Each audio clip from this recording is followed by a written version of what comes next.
યાત્રાધામ શામળાજી મંદિરના દર્શનના સમયમાં ફેરફાર કરાયો છે। જણાવી દઈએ કે પૂર્ણિમાએ ચંદ્રગ્રહણને પગલે દર્શનનો સમય બદલાયો છે, ત્યારે મંદિર સવારે 1 કલાક વહેલું ખુલશે અને સાંજે 2.5 કલાક વહેલું બંધ થશે। જ્યાં બિલકુલ દર્શનના સમયની જો વાત કરીએ તો મંદિર ખુલશે ત્યારબાદ સવારે 5 કલાકે મંગળા આરતી, સવારે 5:45 શણગાર આરતી, સવારે 8 કલાકે મંદિર બંધ અને રાજભોગ ધરાશે।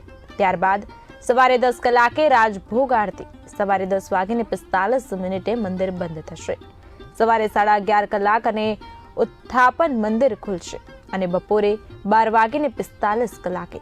ત્યારબાદ સંધ્યા આરતી સાંજે 4:30 કલાકે, શયન આરતી સાંજે 5:30 કલાકે અને મંદિર મંગલ બંધ થશે।